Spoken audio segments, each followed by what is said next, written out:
Praise the Lord, my brothers and sisters. August மாதம் 2ஆம் தேதி முதல் 8ஆம் தேதி வரை இரவு ஜெபம் 11:30 மணி முதல் 12:30 மணி வரைக்கும் நடைபெறும். இதை கொஞ்சம் குறித்து கொள்ளுங்க. கர்த்தர் நல்லவர், அவர் கிருபை என்றும் உள்ளது. இணைந்து ஜெபிக்கலாம். தேவ நாம மகிமைப்படும். உங்க வாழ்க்கையில சிறையிருப்ப கர்த்தர் மாற்றுவார். இதுக்காக ஜெபித்துக் கொள்ளுங்க. இப்பொழுதும் நாம இன்றைய உள்ள ஜெபத்திற்கு போவோம். வாருங்கள். அன்பின் பரம தகப்பனே, ஸ்தோத்திரம் ஐயா. இந்த நல்ல நாளைக்கான கிருபை செய்திரே. உமக்கே எல்லாம் துதி கன மகிமை உண்டாவதாக. கர்த்தாவே, உமக்கே எல்லாம் துதி கன மகிமை உண்டாவதாக. ராஜாதி ராஜாவே, ஏசு ராஜாவே, உமக்கே எல்லாம் துதி கன மகிமை உண்டாவதாக.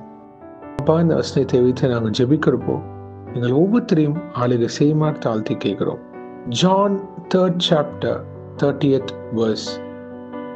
He must increase, but I must decrease. யோவான் 3ஆம் அதிகாரம் 30ஆம் வசனம். அவர் பெருகவும் நான் சிறுகவும் வேண்டும். ஆமேன். இதை கேட்டுக்கொண்டிருக்கிற ஒவ்வொருத்தர் வாழ்க்கையில, இயேசுவே, நீங்க பெருக வேண்டும், நாங்க சிறுக வேண்டும். அப்பா, எங்க வாழ்க்கையில் இருக்கிற மாம்சத்தின் கிரியைகள் நிர்மூலமாய் போவதாக. ஆமேன். Thank you Jesus. பரிசுத்த ஆவியானவரே, எங்களை ஆளுகை செய்யுமாறு தாழ்த்தி கேட்கிறோம். எங்களோட பாவக்கரைகள், அக்கிரமங்கள், மீறுதல்கள் எல்லாத்தையும் நீக்கி போடுவீராக இயேசுவே. உமது கிருபையினால் எங்களை வழிநடத்தி தாங்க. உண்மை பிரதிபலிக்கிற வாழ்க்கை, இயேசுவை பிரதிபலிக்கிற வாழ்க்கை எங்களுக்கு வேணும் அப்பா. அதை நீங்க எங்களை வழிநடத்தி தருமாறு தாழ்த்தி கேட்கிறோம். எங்கள் குறைகளை நீக்குங்க. தயவாக மனமிறங்குங்க அப்பா. நான் என்ற வார்த்தை இருக்கக்கூடாதப்பா. என் இயேசுவால் எல்லாம் ஆகும். என் இயேசுதான் என்னை வழி நடத்துறார். கர்த்தரை சார்ந்து இருக்கிற வாழ்க்கை, கர்த்தரை பிரதிபலிக்கிற வாழ்க்கை, இதுதான் அப்பா எங்களை பரலோக ராஜ்யத்தின் பிள்ளைகளாக, வெளிச்சத்தின் புத்திரர்களாக எங்களை உருவாக்கும். இந்த சிந்தனை ஆளுகை செய்வீராக. இது கேட்கிற ஒவ்வொருத்தர் சிந்தனைய கிறிஸ்துவின் சிந்தையாக மாற்றி அமைத்து தருமா ஜெபிக்கிறோம். உலக சிந்தனை வேணாப்பா, மாம்சம் வேணாம். பரிசுத்த ஆவிக்கு ஏற்ற சிந்தனையாக எங்களை உருவாக்குங்க. உமது வருகைக்கு நாங்க ஆயத்தப்படுக்கிற விஷயங்கப்பா. உலகம் முழுவதும் பேரழிவுகள் நடந்து கொண்டே இருக்கு.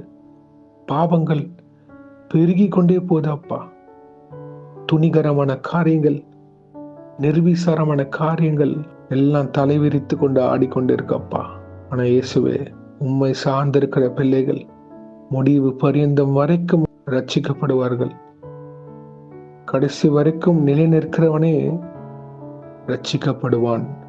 உமக்காக சாட்சிகளாக நாங்க முடிவு பரியந்தம் நிற்க வேண்டும். அதற்கு திராணி உள்ள பாத்திரங்களாக நாங்க இருக்க வேண்டும் அப்பா. தயவாக மனம் இறங்குங்க இயேசுவே. நீங்க எங்க வாழ்க்கையில பெருகுனா மட்டும்தான் நாங்க அந்த பரலோக ராஜ்யத்தின் சுதந்திரத்தை பெற்றுக்கொள்ள முடியும் அப்பா. ஒரு நல்ல சகோதரத்துவம், சகோதரிகள் துவம் எங்களுக்கு வேணும். கூடி ஜெபிக்கிற கிருபைகளை தாங்க. ஆவியினால் நிரம்பி ஜெபிக்கிற ஒரு கூடுகைகளை எங்களுக்கு தாங்கப்பா. வீண் பெருமைகள் வேணாம். பரலோக ராஜ்யத்துக்கு நாங்க ஆயத்தப்பட வேண்டும். இயேசுவின் வருகைக்கு நாங்க ஆயத்தப்பட வேண்டும். கர்த்தர் என்னை தாராளமாக தான் ஆசீர்வதித்திருக்கிறார். இன்னும் அவர் தேவைக்கு மிகுதியாகவும் கொடுக்கிற தேவன். இயேசுவை புரிஞ்ச மக்கள் அவர் வருகைக்கு இப்பொழுது ஆயத்தப்படுவாங்க. ஆமேன். இது பேசுங்கப்பா. நீங்க ஒவ்வொருத்தர்கிட்டையும் பேசுமாறு ஜெபிக்கிறோம். எங்க வாழ்க்கையில் ஒரு மாற்றம் வர வேண்டும், ஒரு மாறுதல் இருக்க வேண்டும் அப்பா. அநேக பேர் என்னென்ன பணிகள் இருந்தாலும் சரி, ஆனா உண்மை பிரதிபலிக்கிற சாட்சிகளாக உலக மக்கள் மத்தியில நான் இயேசுக்காக நிற்பேன், அவருக்காக நான் வைராக்கியமாக இருப்பேன்ற ஆளுகை தருமா ஜெபிக்கிறோம். பலப்படுத்துங்க பிரதர். என்னால இந்த உலகத்துல நிக்க முடியல பரிசுத்தமா. கர்த்தர் உங்களை பலப்படுத்துவார். கர்த்தர் உங்களை ஆளுகை செய்வார். விடுதலை உங்களுக்கு உண்டு. ஆமென். Thank you Jesus. இன்றைக்கு யார் யார் என்னென்ன காரியங்களாக போகிறார்களோ உங்களை பாதுகாத்து பொறுப்படுத்தி வழிநடத்துங்க. உங்க காரம் முன்னும் பின்னமாக இருப்பதாக தேவ தூதர்களால் பாதுகாத்து வழிநடத்துங்க. இயேசுவின் நாமத்தினால் எங்கள் தலைகளை தாழ்த்தி ஜெபிக்கிறோம் பிதாவே. ஆமென், ஆமென், ஆமென். My beloved brothers and sisters, சபைக்கு போங்க, இன்னைக்கு சண்டே, சர்ச்சுக்கு போங்க, சத்தியத்தை கேட்க போங்க, சத்தியம் உங்களை உருவாக்கும். God bless you, my brothers and sisters. கர்த்தர் உங்களை ஆசீர்வதிப்பாராக. ஆமென்.